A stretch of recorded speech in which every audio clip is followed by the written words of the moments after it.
Hi everyone, I'm Karoline Barkjohn. I'm an ORISE postdoc here at the US EPA in the Office of Research and Development.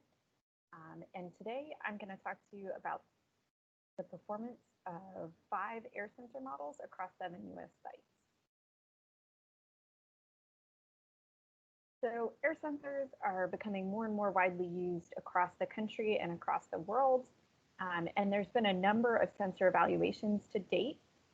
Looking at how sensors perform, but often they've been over a single site or in a single region. And we know that environmental conditions and particle properties can really impact air sensor performance. And so it's unclear what an evaluation in one location means for an evaluation in another location. And so we need to better understand how sensors perform across a variety of locations, environmental conditions, and over time. We need to know things like the frequency of failure, the data completeness, the ease of operation, and of course, the accuracy and precision of the actual measurements that are being taken by these devices. So in this project, we're going to try to answer what can we learn from locating sensors alongside regulatory air monitors across the United States. So in this work, we're going to look at 6 air sensor types that we're evaluating. We have the Aeroqual AQI, the PurpleAir, the Clarity node, the ramp from SENSIT, Applied Particle Technologies Maxima, and we had wanted to look at the RESense from QuantAQ. However, it was not fully operational by the project start, so I won't be able to discuss those results with us today. And these basically represent the most popular devices on the market back in 2018 when this project was being set up. So these devices have a number of similarities. They're all commercially available, they're weather resistant, they use plug-in power, and they have sub-hourly data frequency. So typically they're logging data about every minute. In terms of differences, some only measure PM while others measure a variety of pollutants. They have different internal sensor types, and you'll see those listed underneath the pictures on the right. They have a variety of communication methods. So typically they're logging to local storage, but they may also send data via Wi-Fi or cellular. Some of them also process data on the cloud, and they cost from hundreds to thousands of dollars. So much more expensive than conventional air monitoring equipment, but not necessarily low cost in everyone's eyes. And so we have 7 air monitoring stations. We've collected a year worth of measurements. Today, I'm just going to show you the first 6 months from July 2019 until December 2019. And so basically back in the spring, we had 9 sensors co-located in North Carolina. And then we sent 1 of each sensor type to each remote site, and we left 3 of each sensor remaining in North Carolina. And so we're going to compare these to regulatory monitors that are operated in quality assured, quality controlled by the state and local agencies. And the monitors are of similar types to the extent possible, and the sensors are typically within 10 meters of the regulatory monitors. So in terms of data completeness, we achieved about 80% completeness over this deployment.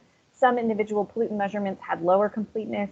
And so I just want to stress that users need to be prepared to check on sensors and data and to troubleshoot frequently.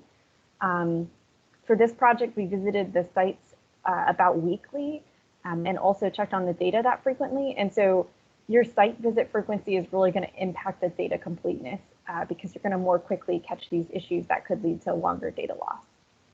Now, we saw a number of common points of failure from power. Sometimes it became loose or damaged, or the battery had issues. From data logging, either the data storage method or the data port got damaged or corrupted for some of these units. For wiring, sometimes the sensors became disconnected, and in some cases it was only noticeable if you were very closely monitoring the data.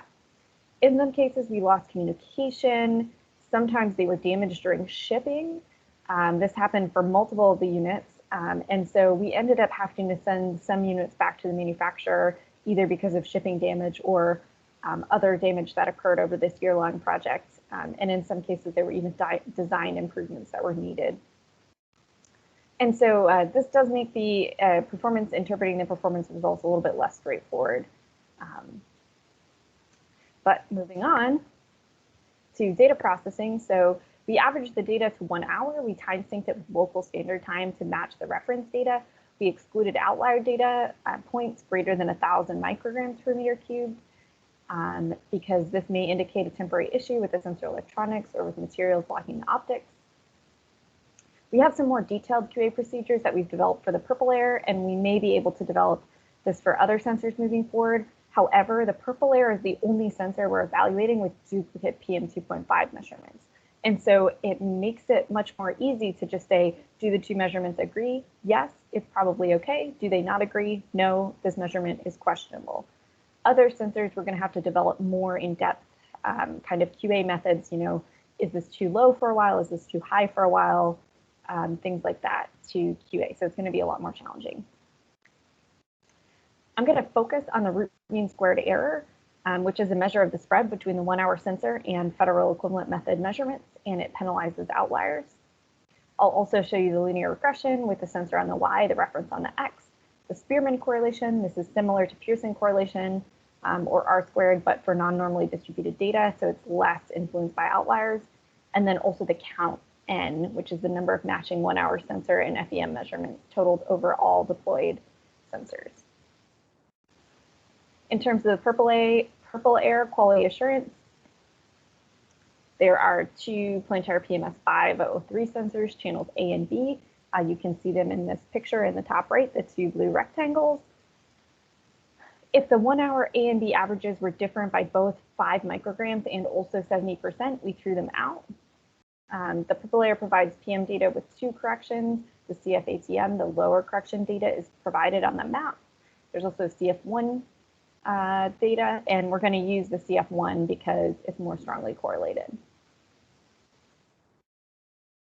So here are the results from the PurpleAir. We see typically that it's overestimating across most of the states here.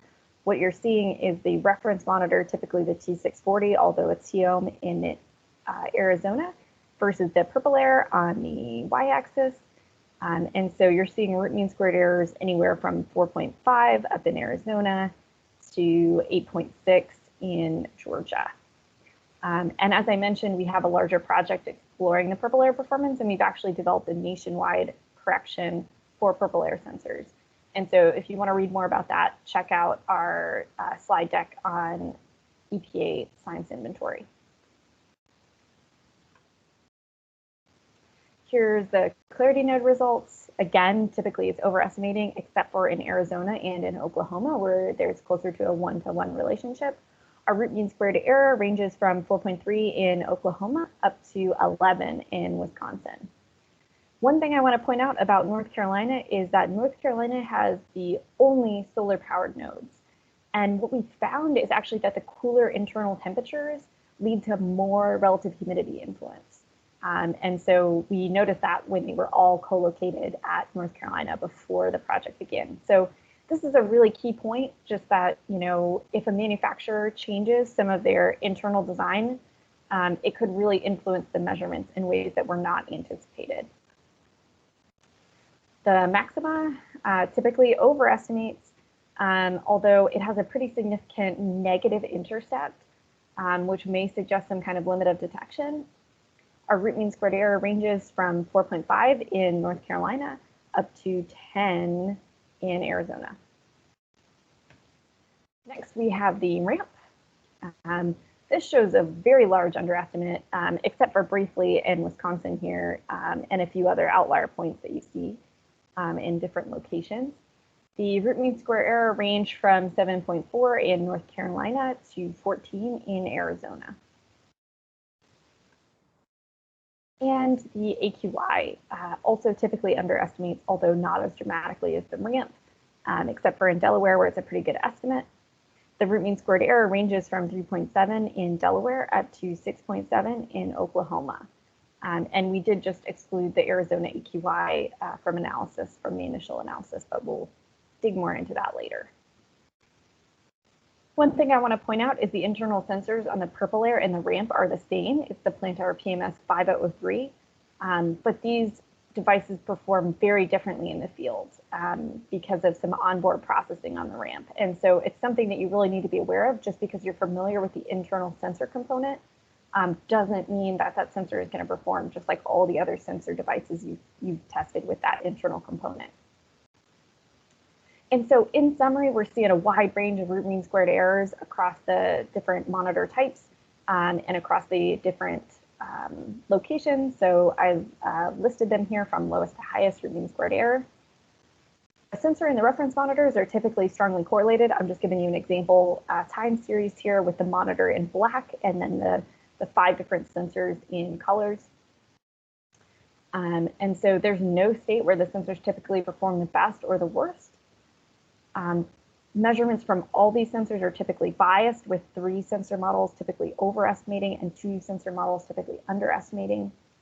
The linear correction could improve accuracy. However, regional or sensor-specific corrections may be required for some of these sensor types where we're seeing large differences between the different states. And sensors with the same internal PM2.5 sensor may perform differently. For example, the PMS 5003 and the ramp and the PurpleAir, and also the Clarity node and the Clarity node S. And so in conclusion, sensors are typically well correlated with regulatory monitors and with correction could provide valuable information for a variety of applications. However, significant effort is required to check on sensors, data, troubleshoot issues that arise. And so for our next steps, we're going to track individual sensors to see how performance changes from North Carolina to other states. We'll add in the RESense unit, look into the performance of other pollutant measurements, including ozone. We'll more in depth explore the influence of temperature and relative humidity on the performance. And we'll try to answer the question, can we develop a US-wide correction like we developed for the PurpleAir sensors? Is the precision high enough, or will each sensor require an individual correction? And so with that, I'd like to thank all of our partner agencies, and I'd also like to thank Aeroqual for lending the sensors used in this project, and to Joanne Rice and the other people at EPA who have supported us, and to all of our field technicians.